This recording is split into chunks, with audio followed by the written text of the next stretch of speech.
A letter to Bishop Franco from Father James T.J. My dear Bishop Franco, I know that you must be exhausted after all the incidents that took place last week. My dear Bishop Franco, the treatment that was meted out to you by the present-day malicious media, by the hypocritical state representatives, and by the crucial silence of the official church was nothing but a repetition of what happened to our Lord 2000 years ago. Those who sang Hosanna were all the more shouting when they wrote, "Crucify him." I am sure that your faith must have been strengthened and must feel proud that you got a chance to contribute to complete what is lacking in the suffering of Christ, as stated by none other than St. Paul.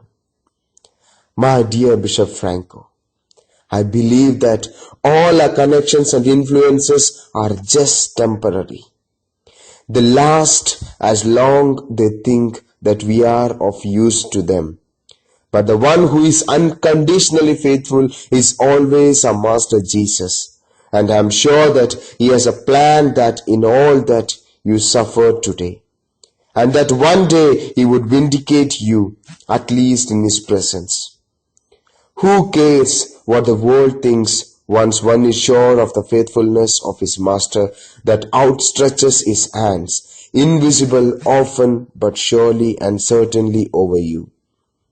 I too have been struggling to sleep all these days, and I know how much you must have suffered during the past week. My faith in the Lord is not shattered as I hear an echo in my ear. Not to worry, nothing happens without His consent and permission. Pilate yielded to the presence of the then media and the leaders, but Jesus warned him too about the sources of his authority, as Pilate had no courage to follow his conscience, and also that the sins of the leaders are more abominable. The nation called Israel was wiped out from the face of the earth, and it took centuries to be reinstated and is still facing its consequences.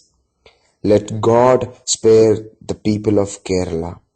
I feel proud that at least one elected representative of Kerala legislature had the courage to visit you in the prison and proclaim to the world about what he felt about you, that you are innocent. And he revealed the role and the enthusiasm of the hostile media to see you humiliated and put you behind bars.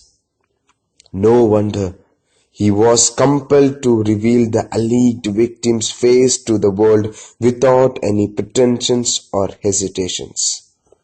The media was overjoyed to report the shouting of the paid cheers, and the same media was equally embarrassed to see your response to them, a compassionate smile, which was what Jesus did to the wailing woman and to the bloody, thirsty crowd 2000 years ago. Father, forgive them, for they do not know what they do.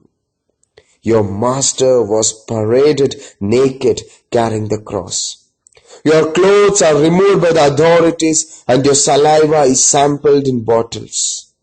The hostile media keeps reporting live about the progress of your potency test with collusion of the police. And the majority, including me, had no choice but to keep quiet. History repeats. Yes, history repeats. One anchor of a Kerala channel perhaps decided to be canonized by the same media by making the claim that the Kerala churches would be converted to shopping malls in the future. How sad the anchor has not learned the history of the church. How sad the spectators remained mute to such a jealous wish. How sad that a valuable family time of prayer and thanksgiving is stolen by the vicious media by making one uncautiously addicted by its point and counterpoints. It is the time to do a deep introspection for all those who believe in family and its value. How ill prepared are we at onslaught of the media.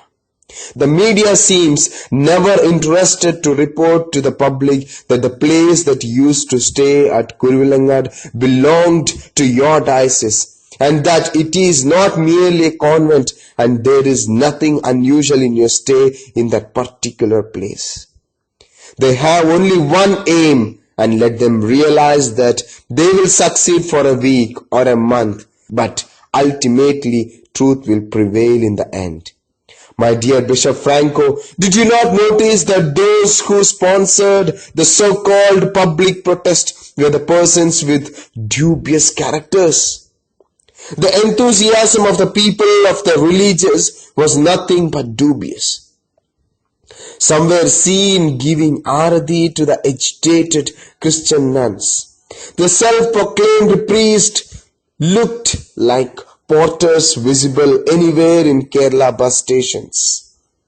The proximity of a retired judge to the agitating nuns and his concern about their future must be reassuring to them for obvious reasons. He seems to be just retired. In hindsight, today one can judge his judgments better. My dear Bishop Franco, I wonder why the Kerala police and the media do not spend this much time, expertise, resources in helping the family to trace their beloved missing girl as they spent in your case. The silence of the media is paid one or a made one. One reason could be that they know for sure that they cannot concoct evidence and produce a living person as proof, though they are capable of collecting the undressed dresses of the missing girl and attribute it as rape by an unknown whom they claim that they are going to identify soon. In fact, they are only capable of producing evidence of violation of virginity and allege it as rape after a gap of not days, not months, not years. Kudos to Kerala police and the biased media in the silent church. How sad that we are passing through a stage where standards of chastity and morality are set by a prostitute called media, especially Kerala media, who befriends you pretending friendship but hiding deadly venom in their fangs. When shall we wake up? My dear Bishop Franco, I want you to know that there are many who are praying for you. The faithful of my church is praying for you. May you be strengthened in your struggles. May you face the temporary atrocities with faith. They can snatch your cloth, but not your faith in your master. God bless you, my dearest Bishop.